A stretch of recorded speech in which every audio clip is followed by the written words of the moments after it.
Hello and welcome to another episode of Wray in the Bay. You know, really we're in the barnyard, so it should be Wray in the barnyard. I want to talk to you today about mules. Mules have been around for somewhere between 3,000 and 5,000 years. And really, it's the first hybrid vehicle. I gotta tell you something, I love mules. You know what? Let me come in close. Get a shot of my t-shirt. Let's go inside. I'll see you back in the bay. Okay, we're back in the bay. It sure is a lot cooler in here than it was out in that barnyard. So the title of this episode is Hybrid Vehicles Are Not So New. we talked about that a little bit. First one was the mule. So I looked up in the dictionary the word vehicle, and it says a thing used for transporting people or goods, especially on land, such as car, truck, or cart. The term vehicle refers to land vehicles such as human-powered vehicles, bicycles, tricycles, animal-powered transports, horse-drawn carriages, wagons, ox carts, dog sleds, horseback or muleback. All right, now, so that's vehicle. Hybrid, I looked it up. The offspring of two plants or animals of different species, such as a mule, a hybrid of a donkey and a horse. So you take a male donkey and a female horse, a mare, and you've got yourself a mule. You know, I recently saw a social media post, and it had a picture of a late model or late 60s muscle car, and the caption said, "It's a hybrid, half gas guzzler, half tire shredder." Well, that doesn't exactly fit the definition of a hybrid, but would be the type of hybrid vehicle that would be most popular where I live.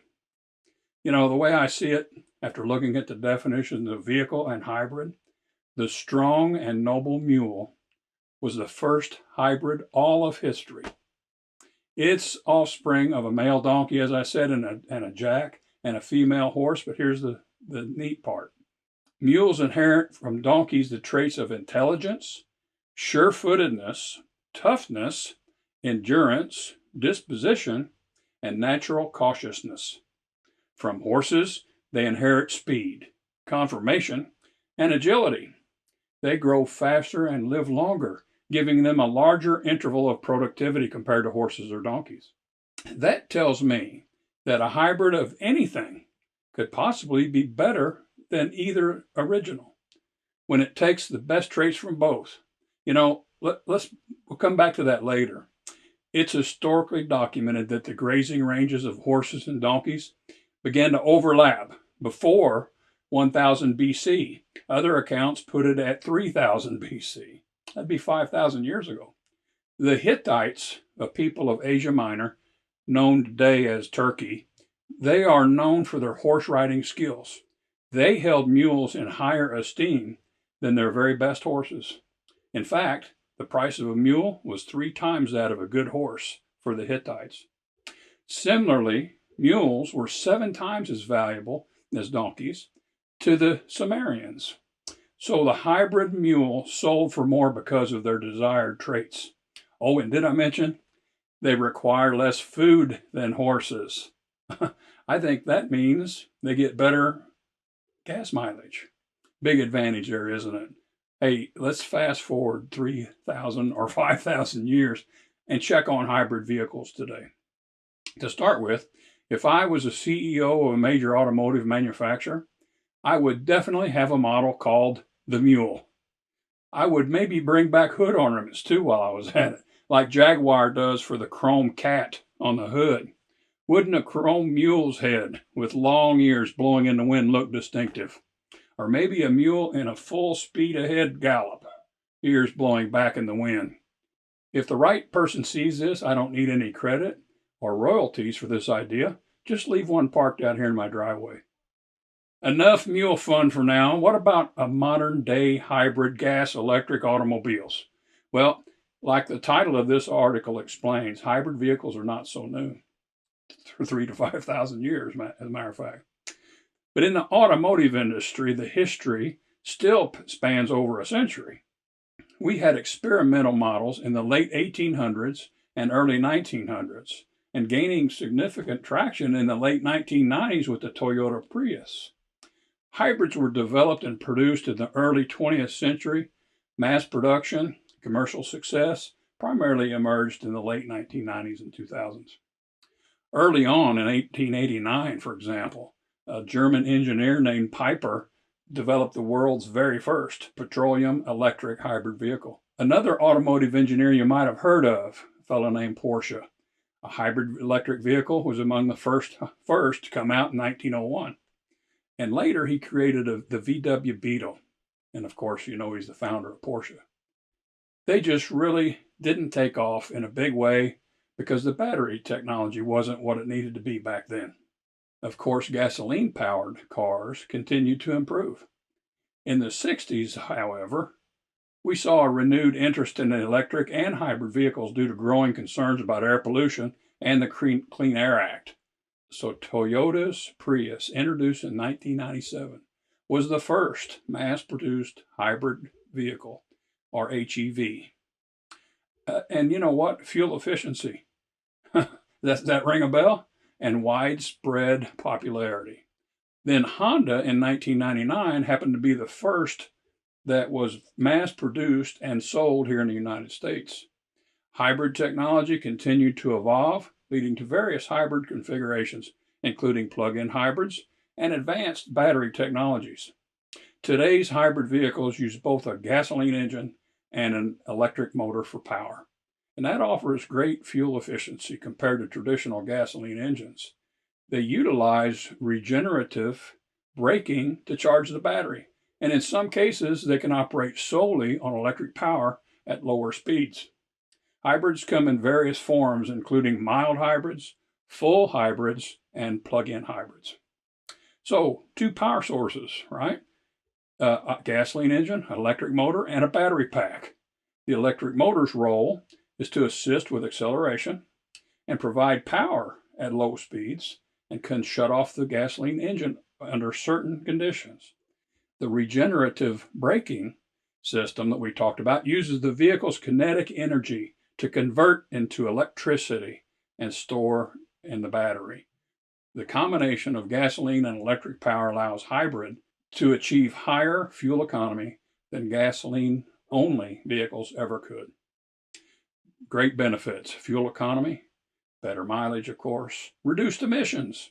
The use of electric power can reduce emissions, contributing to a cleaner environment. And of course, lower running cost, potentially reduced maintenance needs can lead to lower running costs. No need to plug in. Unlike fully electric vehicles, hybrids can be refueled at a gas station, eliminating range anxiety and the need for charging infrastructure. The different types of hybrids are mild hybrids. They use an electric motor primarily for regenerative braking and a small amount of assist, with little or no electric-only driving. A full hybrid utilizes a larger battery and a larger electric motor, and that will allow for electric-only driving at lower speeds and regenerative braking. Plug-in hybrids, or PHEVs, have a larger battery and can be plugged into charge, allowing for significant amount of electric-only driving. Range-extended electric vehicles operate primarily on electricity, but have a gasoline engine for extending range when the battery runs low. When it comes to working on a hybrid, especially if you're inexperienced, job one is safety. Please follow all safety instructions. Heed all warnings. Snap-on tools that have guided component tests have classes. I call it School in the Tool.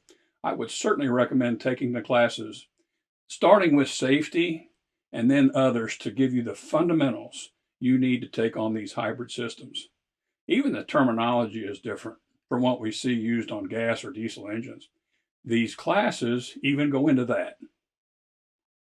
When diagnosing a hybrid, the gasoline side of things will be familiar to you, and diagnosing the hybrid side might require more information, additional data, some special tests, and certainly some training.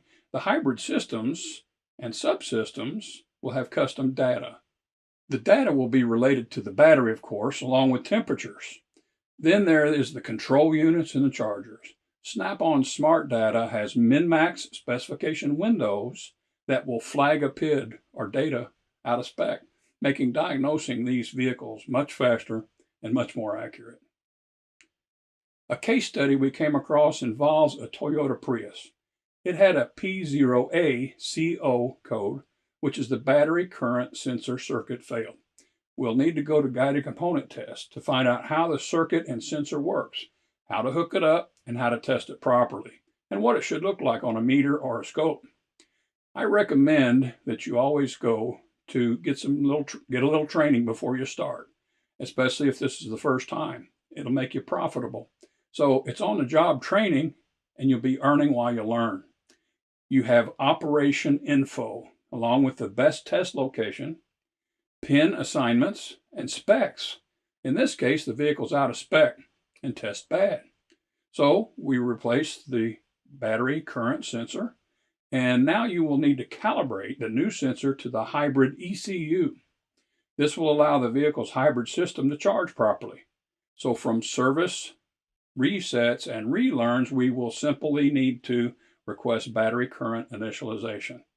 And easy as that, we're done. Job complete. So, like the mule, hybrid automobiles are a whole new breed. Remember, sometimes when a hybrid takes the best attributes of both a horse and a donkey, or the best attributes of a gas and electric powered vehicle, something better comes along. So thank you for joining me on Wray in the Bay.